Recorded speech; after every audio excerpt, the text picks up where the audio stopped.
Fellow Falcoholics, what is up? Welcome to another episode of the Dirty Birds and Brews podcast. I'm your host, Kevin Knight at Falcoholic Kevin on the Twitter X, whatever they're calling it these days, here to bring you the Falcons vs. Chiefs Week 3 game preview. The Falcons having back-to-back primetime games for the first time in as long as I can remember. It's definitely been a while.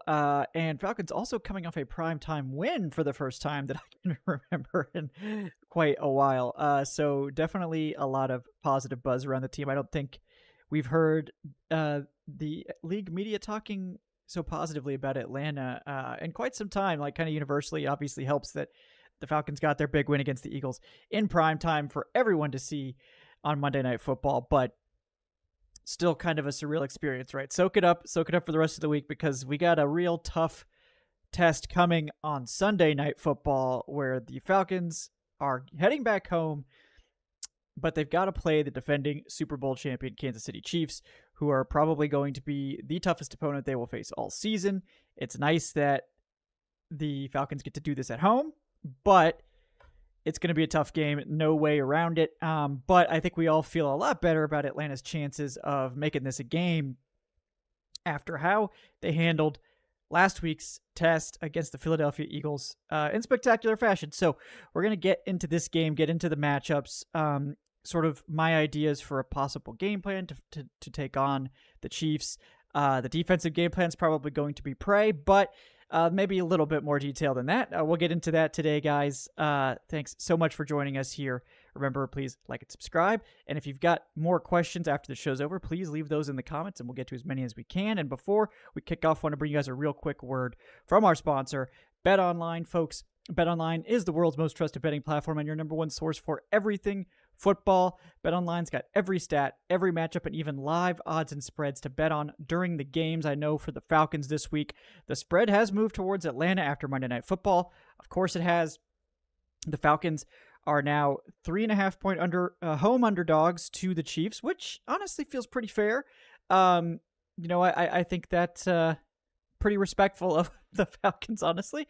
And actually, it seems like more of the action has been on the Falcons to cover that spread. So, I think there is some hope being kindled here for Atlanta. The over-under also one of the bigger numbers of the week at 46.5. So that, portends maybe some scoring in this one, maybe a little bit, obviously faith in Patrick Mahomes, but a little bit more faith perhaps in the Falcons offense waking up after a slow start. But no matter what you want to bet on, guys, BetOnline has got it. And if you think you know your stuff, they've got a new $200,000 mega contest and a pick 5 games against the spread contest going on every week for your chance at weekly prizes and a share of over $200,000. And when the game's over, BetOnline's got an online casino you could check out, including blackjack, poker, and over 150 online slots games. So what are you waiting for, folks? Head to that website today, betonline.ag, to get in on the action. Just remember to use our promo code BELIEVE, that's BLEAV, when you sign up. BetOnline, the game starts here. All right.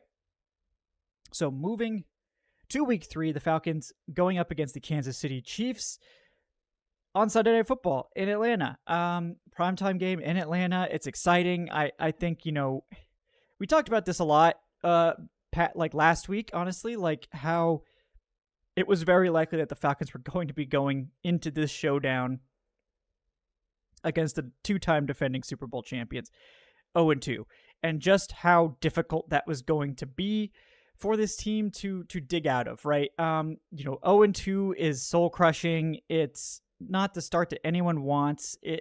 Mentally, it's draining for a team to start that way. We've seen this happen to the Falcons a lot. It's hard to dig out of that hole mentally and from a standings perspective, and it makes it even more difficult that the Bucs and the Saints just passed 2 pretty tough tests last week. The Bucs taking down the Lions and the Saints embarrassing the Cowboys, who appear to be once again not very good, like way overrated. I guess we'll see.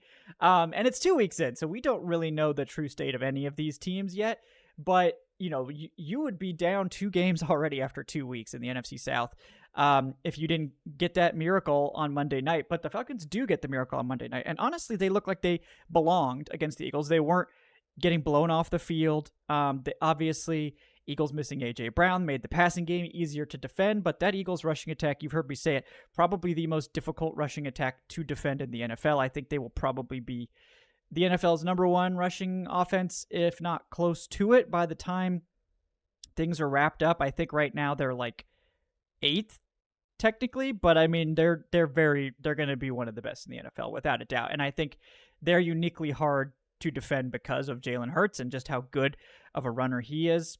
And also they have Saquon Barkley, who's, like Bijan, a complete game wrecker who can beat you through the air and on the ground. Falcons obviously very fortunate for the drop there. But it's not just, they didn't just get a drop and then they had to march down the field. They had to stop the Eagles on the ensuing drive. The Falcons won that game with some stellar play from their big name star players. And they're going to need more of that going up against the Kansas City Chiefs here on Sunday Night Football. And this is an important game too. It is, I think it's more important for morale and for the overall perception of this team and what the players think. Like, I mean, I think if you're the Falcons players and you go out and manage to take down the Chiefs, that is going to have this team flying going forward. They will, I think the belief in that locker room will be like, everyone will be totally bought in. You just beat the defending champs. You can beat anyone any week. You're a legit contender. And like, that is meaningful. I don't think if they were to lose it would be soul crushing. Obviously, this is one of those games I like to say it's like a house money game because no one's really expecting you to go beat the Chiefs. But if you do, you get flowers, right? Everyone's going to respect you. You're going to be considered a big time contender. If you don't, no one's going to really bat an eye. They'll be like, oh, the Chiefs took care of business. They beat the Falcons. That was expected. Who cares? No one's probably, unless you get that your ass absolutely kicked, right? Everyone's going to be like, okay, you were expected to lose. No big deal. You lost to the defending champs. Who cares? But if you win, it's a big boost. If you lose, no one really cares. So these are great opportunities for teams like the Falcons to, kind of get on the radar more and gain a lot of respect both in the building for the team itself and outside the building in the national media, especially coming off the game they did against the Eagles. So really, like, the Falcons need to make this a game. It needs to be competitive. They need to put pressure on the Chiefs and look like they belong on the same field. And if they do that, I think we'll be satisfied. But we all want them to win this game, right? We can dispense with the whole, like, okay, like, I just don't want you to get blown out thing. I think they need to be competitive in this game and challenge the Chiefs, especially at home. But again, not going to overreact to a loss as long as it's not a terribly embarrassing one. The Falcons have been prone to those in the past. Maybe last week's win, maybe exercised a few, low win probability demons, perhaps. We'll see.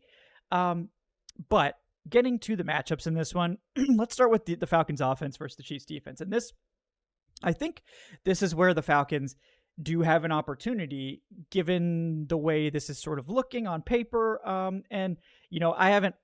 Obviously, I think everyone watched, week 1's game with the Chiefs versus the Ravens. That was a great game.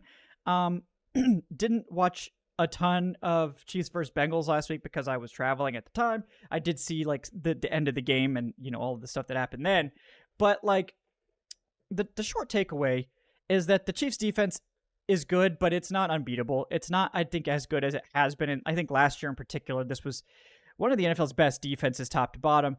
I don't think they're playing like that right now. They could certainly get back to that level over time, right? But I think this is a vulnerable defense, not vulnerable as in they're bad, but I think it's not a defense that terrifies you. Now, Steve Spagnuolo is a tremendous coordinator. I don't think he's going to take the Eagles approach to dealing with Kirk Cousins, which was, we're going to try to drop guys in coverage and make Cousins beat us. And then there was some like crazy blitzing mixed in that did not work.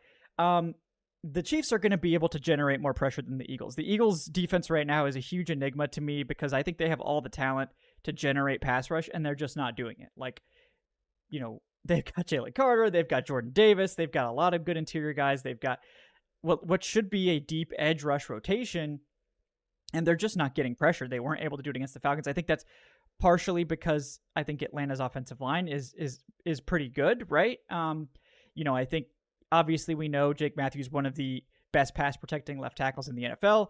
McGarry had a big bounce back game. The Falcons were giving him more reliable chip help. But with that chip help, he looked absolutely fine.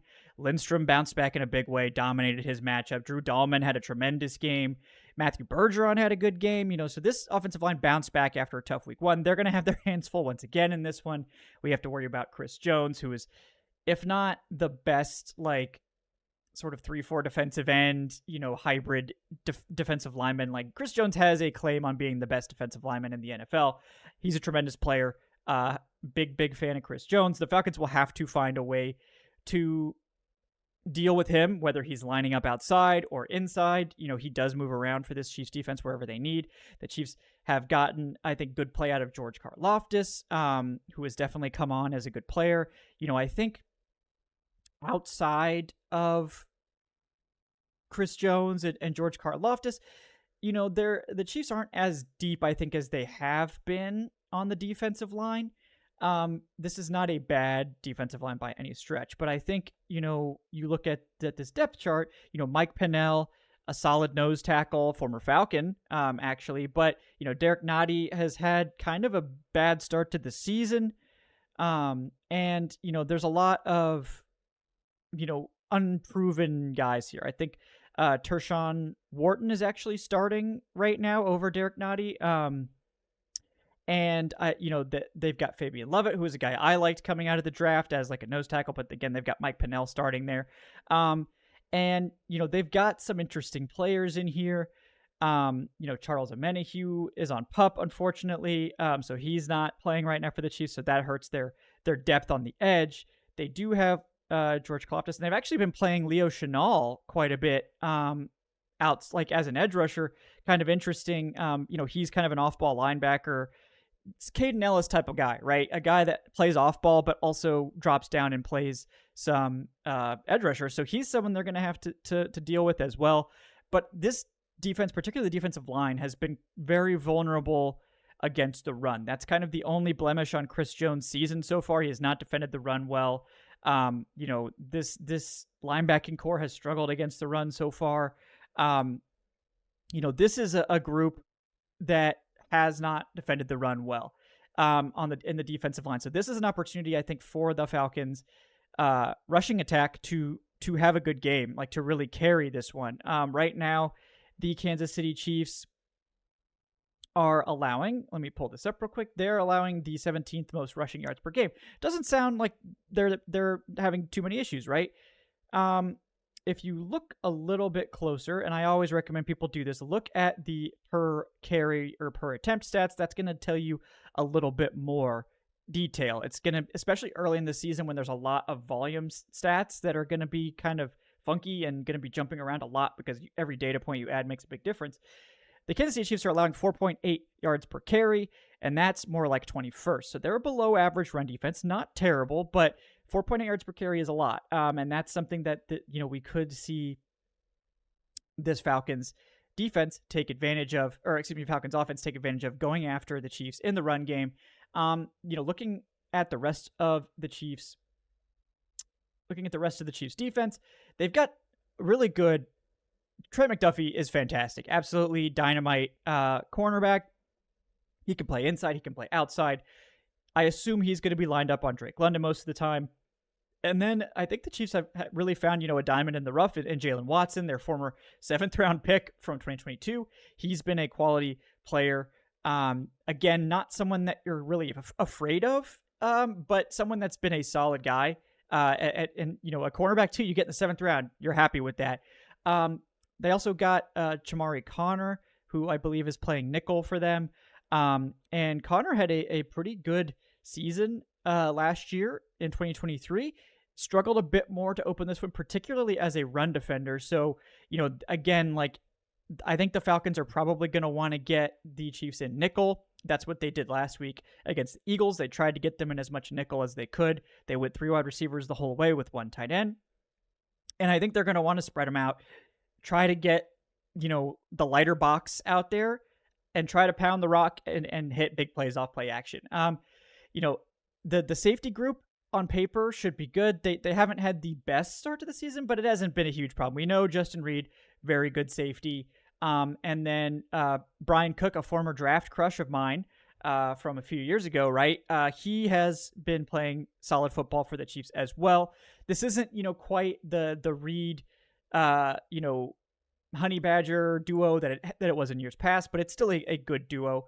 So, the Falcons are going to be a little bit careful. I'm curious how the Chiefs try to stop this team. I imagine they're going to probably try to sell out to stop this run game and try to blitz and send pressure to get to Kirk Cousins. So it'll be up to the Falcons offensive line. It'll be up to, Zach Robinson to drop a game plan that's going to try to slow that blitz down, whether that's through some quick hitting passes to Bijan or to Kyle Pitts, or, they're probably going to need Bijan to chip sometimes or Pitts to chip sometimes or what have you. They're going to have some quick hitters out there. That Spagnuolo is going to expect, a quick game off of to go after his blitzes. So there's going to be an interesting chess match there. But I think the Falcons, they're going to lean on that run game as much as they can, but I think they need to expect that the Chiefs are probably going to try to bring 8 guys down, and they're going to need to find a way to punish them when they do. And that's what they ended up doing against the Eagles. The Eagles really didn't stack the box against the Falcons. That led to a lot of positive runs for Atlanta. So what we can hope for is that Kirk Cousins is looking more like looking more like himself, especially himself in that second half of the Eagles game, and the Falcons can start to get something going in the passing game and then back that up with the run, and they can kind of complement each other because that's what this offense really wants to do and wants to be. So that I think the best way for the Falcons is to try to take advantage if the Chiefs do try to stuff up the run, try to hit some big shots off play action, and if the Chiefs adjust to that, go back to pounding the rock as much as you can. And don't let Spagnuolo's defense get too much pressure on Cousins with those blitzes. You're going to have to protect him and be ready with some hot routes, with some chips, with some other stuff to delay those blitzes enough for Cousins to get time. Now the good news for Cousins is historically he's one of the best quarterbacks in the NFL against the blitz. We saw him against the Eagles, one of the only times they sent a big blitz. Touchdown Darnell Mooney on that cover 0 play. He's good at identifying the blitz and knowing where he can go with that ball to get a big play. So blitzing Cousins hasn't always generated a lot of success, but I think teams will be tempted to do it because the idea is that his health is not where it needs to be. He's not as mobile. He's going to be tested more, I think, in this one in terms of navigating pressure than he was last week, and we'll have to see how he responds and the whole offense responds to that challenge. Let's now move on and take a look at the Falcons defense. All right, moving on to looking at the Falcons defense versus the Chiefs offense. This one, this is going to be a hard matchup. Like, it doesn't really matter. The Chiefs offense, one of the best units in the NFL, great coaching. They've got a new toy for Patrick Mahomes and Xavier Worthy, who's been very difficult to contain so far. They're going to more tight ends in the offense. Now, this offense hasn't been, elite so far. I think it's been very good, and you still have to worry about Patrick Mahomes just wrecking whatever you're doing with his particular way of just making things happen out of nothing. But there are some vulnerabilities on this Chiefs offense that I think we could see the Falcons try to exploit, and that kind of play into what the Falcons want to do more. Now, I think the Chiefs, one thing that's been a change from some years is that I think the Chiefs right now are trying to go to more multiple tight end sets to help the run game and to kind of, help out maybe with their tackle play not being great, especially Kingsley Sumatia at left tackle has really struggled so far. There was some weird stuff about, Sumatia is playing well. I don't think that's the case. I mean, I know PFF absolutely has blasted him for his first 2 games. He's allowing a massive pressure rate. He has a big blown block percentage. Sumatia is a liability right now. Again, I think it was really bold of Kansas City to throw him out there, a guy that I think was a relatively raw left tackle prospect from week 1. They're going to have to try to overcome that. Now, Mahomes is really good at getting out of pressure and escaping, and he's going to have to, but he did take a bunch of sacks last week. And that's going to be one pathway for the Falcons is let's get Matt Judon on Sumatia and see if he can wreak some havoc out there. And we know Jawan Taylor is a solid right tackle, but he's prone to some mistakes as well. Interior-wise, you know that the Chiefs have a great interior. It's going to be hard. The Falcons do have a very good interior defensive line, but the Chiefs have a great interior defensive line, great interior offensive line. They got Joe Thuney out there; he's healthy. They got Creed Humphrey, my son, Creed Humphrey, at center, one of the best centers in the NFL, and then Trey Smith at right guard. So this is, this is going to be a tough interior to get pressure against. The nice thing is that those tackles are vulnerable. So that's where you're going to see this team try to attack. I think they're going to try to bring pressure off the edges, possibly some corner blitzes, try to confuse things. But the Chiefs want to put opponents in their base defense and try to take advantage of mismatches there. I think that works well for the Falcons because I think they would like to get their strength on the field, which is their interior defensive line, get more of those guys out there. And I think the Falcons will be happy to do that. Now that's going to mean that you're going to have to have, probably Troy Anderson covering Travis Kelce, which is kind of scary, right? You could also try to have Justin Simmons take on that job.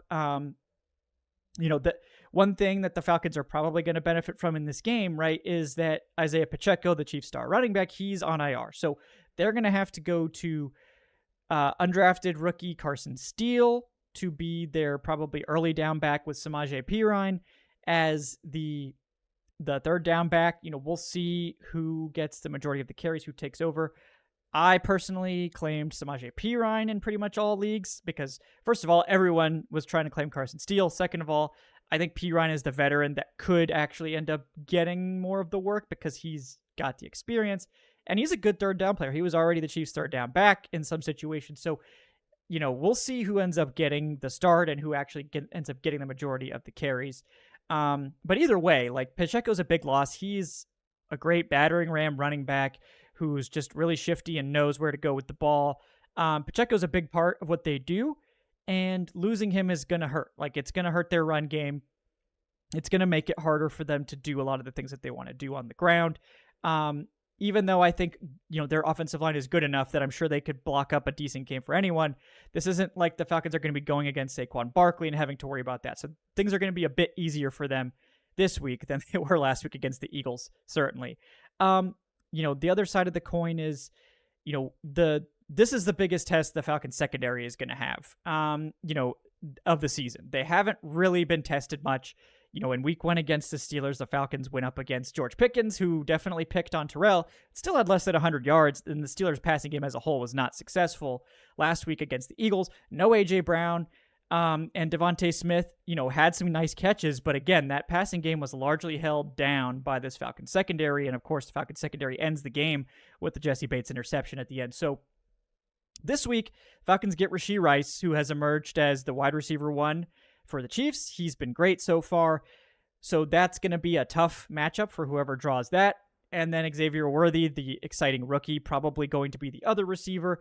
But we know the Chiefs are going to do some wacky stuff. They're going to try to catch the Falcons in mismatches, especially if the Falcons are in base. So, there's going to need to be some flexibility to how the Falcons are aligning to make sure they don't get caught out with an edge rusher or a linebacker on Xavier Worthy or Rashee Rice.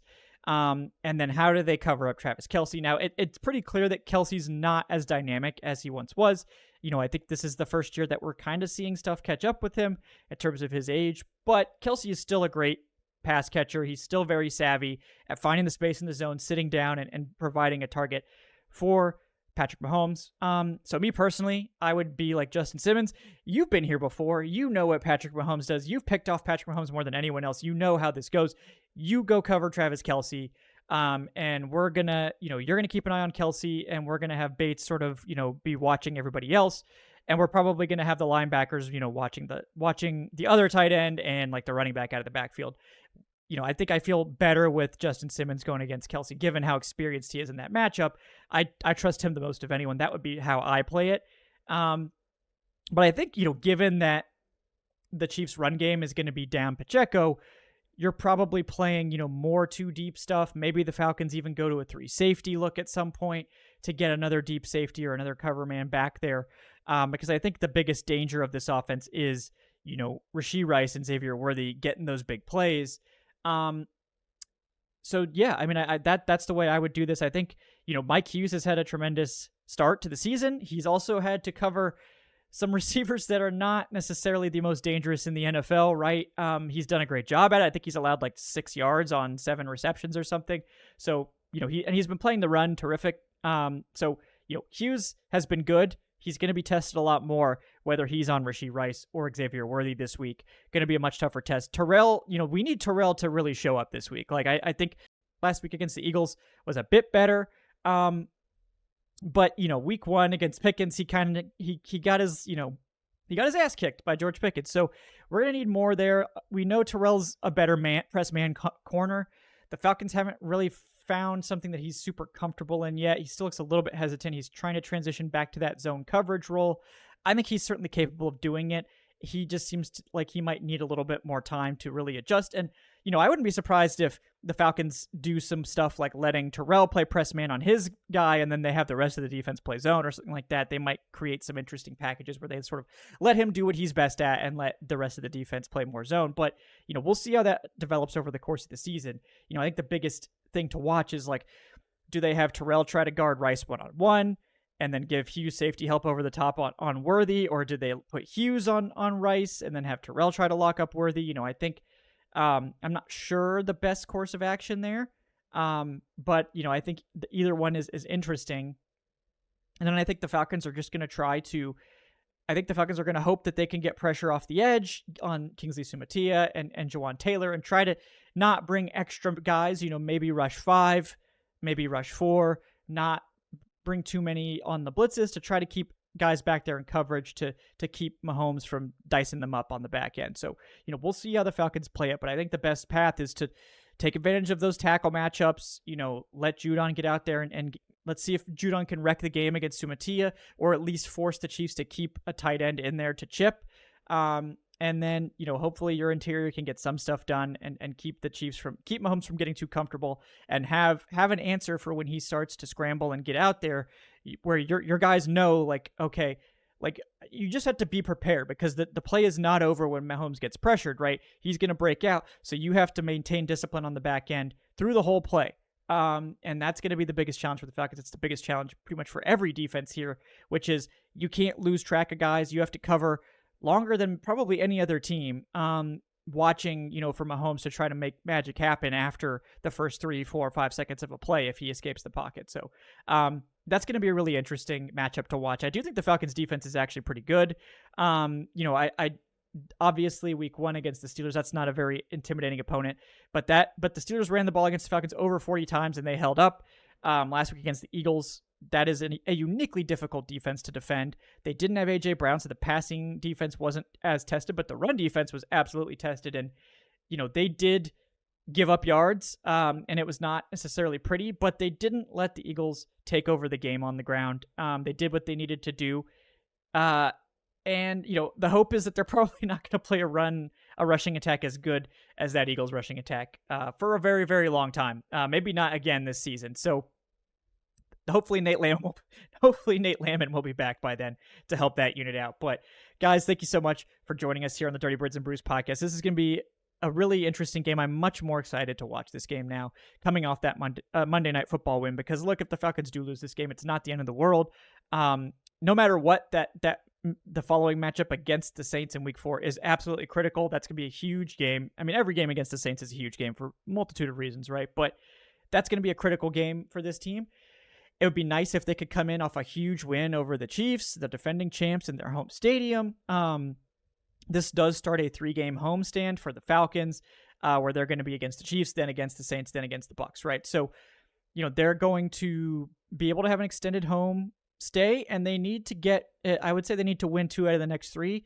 Obviously, I think that the more important games are the divisional games, but like the Chiefs game is huge for morale, and I think, I think the Falcons do manage to beat the Chiefs or make the Chiefs sweat in this one. You're going to see the NFL really start to respect the Falcons like they did sort of in the preseason. Really look at this team as a potential NFC contender. And then, of course, they're going to have to go take care of business against their biggest divisional opponents in the next 2 weeks. So really jam-packed first month and a half or so of the season here in Atlanta. No letting up. It's all gas, no brakes here for the Falcons. They're going to have to find a way to get this one done if they can. Because if you win this game, you're riding high. I mean, if you had asked anyone, myself included, for the Falcons to go 2-1 in that first stretch, we were gonna be like, oh, talking Super Bowl, right? So, we'll hope for that. Don't get too invested in like, oh, we have to win this game and all this. That's probably not a healthy place to be. But I think there's a lot of hope now that the Falcons have a chance in this game, given that the Chiefs haven't been unstoppable and that the Falcons have looked, especially last week, like they're ready to compete a little bit. So let's hope that continues with another step forward on offense and the defense performing well enough against one of the most difficult offenses to defend in football. Falcons are getting baptized by fire here over the first couple games. But again, guys, thank you so much for tuning in. Dirty Birds and Brews. We'll be back, of course, after Sunday Night Football for our post-game show. Please do subscribe to the channel if you're watching on YouTube. Leave a comment if you got questions. Those help us out with the algorithm as well. So leave your thoughts. Leave a 5-star review on your podcast platform of choice as well. Appreciate that.